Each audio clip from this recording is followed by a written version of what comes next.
ওই তিনটি শিক্ষা অর্জন করেছি, কিন্তু এই তিনটি শিক্ষার সাথে যে চরিত্রের শিক্ষা, নৈতিকতার শিক্ষা, রিলিজিয়ন শিক্ষা অর্জন করার কথা ছিল, সেই রিলিজিয়ন শিক্ষা অর্জন না করার ফলে আমরা বড় হওয়ার পরে আমার বাবা মার দায়িত্ব কর্তব্য, বাবা মার প্রতি আমাদের যে দায়িত্ব রয়েছে, কর্তব্য রয়েছে, সেটা ভুলে গিয়ে তাদেরকে গোয়াল ঘরে রাখছি, তাদেরকে জঙ্গলে ফেলে আসছি, তাদের সাথে খারাপ আচরণ করছি, তাদেরকে আমরা বৃদ্ধাশ্রমে রেখে আসছি। বাংলাদেশ ইসলামী ছাত্র শিবির এমন একটি প্রিয় কাফেলার নাম, যেই কাফেলাটি আমাদেরকে মাদক মুক্ত রেখে আমাদের পরিবার, সমাজ, রাষ্ট্র এবং জাতির জন্য আমাদেরকে সম্পদ হিসেবে গড়ে তোলার ক্ষেত্রে অনবদ্য ভূমিকা রেখে চলছে।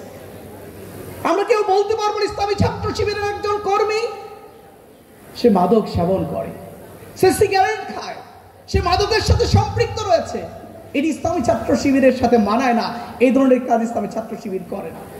দেশের নাম্বার 1 ট্রেডিং অ্যাপ নিফটি ফার্স্টে পাচ্ছেন ট্রেডিং এর সব সুবিধা, dual exchange access, company analysis, portfolio তৈরি করা সহ আরো অনেক ইউনিক ফিচারের সাথে ট্রেড করতে ডাউনলোড করুন এক্ষুনি। সে নিতে ব্যর্থ হচ্ছে কারা? এই কোন ফ্যামিলির বাবা মারা এই জায়গায় যাচ্ছে? এই তোমাদের মতো, আমাদের মতো বিশ্ববিদ্যালয় বা উচ্চ শিক্ষিত ফ্যামিলিগুলোর বাবা মারাই আজকে বৃদ্ধাশ্রমে গিয়ে কষ্ট করছে। আজকে মাঝে মাঝে দেখতে হয় যে হঠাৎ শুনি যে শেষ বয়সে, বৃদ্ধ বয়সে তার বাবা মার জায়গা হচ্ছে গোয়ালঘর। শেষ বয়সে, বৃদ্ধ বয়সে বাবা মাকে বস্তাবন্দি করে কখনো কখনো জঙ্গলে ফেলে রাখা হচ্ছে। এই যে চিত্রটা আজকে দেখতে হচ্ছে আমাদের বাংলাদেশে, এর মূল কারণ হলো আমাদের যে শিক্ষায় শিক্ষিত হচ্ছি, সেই শিক্ষা আমার মধ্যে সেই নৈতিক মানবতা বোধ আমাদের জাগ্রত করতে পারছে, আমাদের চরিত্রকে ডেভেলপ করতে পারিনি। কারণ আমরা ওই তিনটি শিক্ষা অর্জন করেছি, কিন্তু এই তিনটি শিক্ষার সাথে যে চরিত্রের শিক্ষা, নৈতিকতার শিক্ষা, রিলিজিয়ন শিক্ষা অর্জন করার কথা ছিল, সেই রিলিজিয়ন শিক্ষা অর্জন না করার ফলে আমরা বড় হওয়ার পরে আমার বাবা মার দায়িত্ব কর্তব্য, বাবা মার প্রতি আমাদের যে দায়িত্ব রয়েছে, কর্তব্য রয়েছে, সেটা ভুলে গিয়ে তাদেরকে গোয়াল ঘরে রাখছি, তাদেরকে জঙ্গলে ফেলে আসছি, তাদের সাথে খারাপ আচরণ করছি, তাদেরকে আমরা বৃদ্ধাশ্রমে রেখে আসছি। প্রিয় ভাইয়ের আমার, প্রিয় বোনেরা আমার, সুতরাং এখান থেকে আমাদের শিক্ষা নিতে হবে, এখান থেকে বুঝতে হবে। আমরা বলি education is the backbone of a nation, এটা চেঞ্জ হয়ে গেছে। এখন শিক্ষাই জাতির মেরুদণ্ড নয়, সুশিক্ষাই হলো জাতির মেরুদণ্ড। এই স্লোগান আজকে উঠেছে।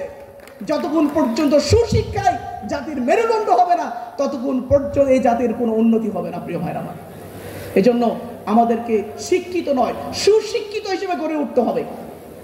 আমাদের প্রচলিত সেই শিক্ষা, যে শিক্ষা ব্যবস্থা আমাদেরকে নৈতিকতা বাড়াতে পারছে না, আমাদের মধ্যে চরিত্র বিল্ড আপ করতে পারছে না, আমার পরিবার, আমার সমাজ, আমার রাষ্ট্রের প্রতি আমার দায়িত্ব কর্তব্য বোধ জাগ্রত করতে পারছে না।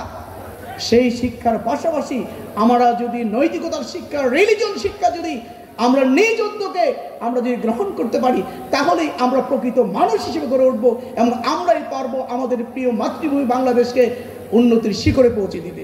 সর্বশেষ বলবো, প্রিয় ভাইয়ের আমার, প্রিয় বোনেরা আমার, বাংলাদেশ ইসলামী ছাত্র শিবির এমন একটি প্রিয় কাফেলার নাম, যেই কাফেলাটি আমাদেরকে মাদক মুক্ত রেখে আমাদের পরিবার, সমাজ, রাষ্ট্র এবং জাতির জন্য আমাদেরকে সম্পদ হিসেবে গড়ে তোলার ক্ষেত্রে অনবদ্য ভূমিকা রেখে চলছে। আমরা কেউ বলতে পারবো ইসলামী ছাত্র শিবিরের একজন কর্মী সে মাদক সেবন করে, সে সিগারেট খায়, সে মাদকের সাথে সম্পৃক্ত রয়েছে, এটি ইসলামী ছাত্র শিবিরের সাথে মানায় না। এই ধরনের কাজ ইসলামী ছাত্র শিবির করে না।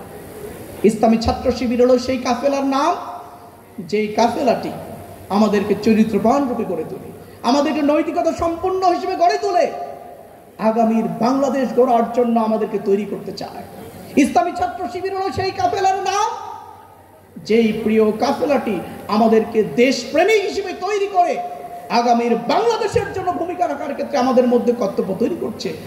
যে দেশ এবং জাতির যে কোনো সংকটে আমরা যেন দেশপ্রেমে উদ্বুদ্ধ হয়ে আমরা যেন কাজ করতে পারি, দেশের জন্য যেন আমরা জীবন দেওয়ার জন্য উদ্বুদ্ধ হই, সেই কাজটি ইসলামী ছাত্র শিবির করছে। এই 5 আগস্টের যে গণঅভ্যুত্থান, আমাদের এই দেশের ছাত্র তরুণরাই, এই তরুণ ছাত্রছাত্রীরা দেশপ্রেমে উদ্বুদ্ধ হয়ে দেশের প্রতি তাদের দায়িত্ব কর্তব্য বোধ জাগ্রত করে এদেশকে ফেসবাদ মুক্ত করেছে।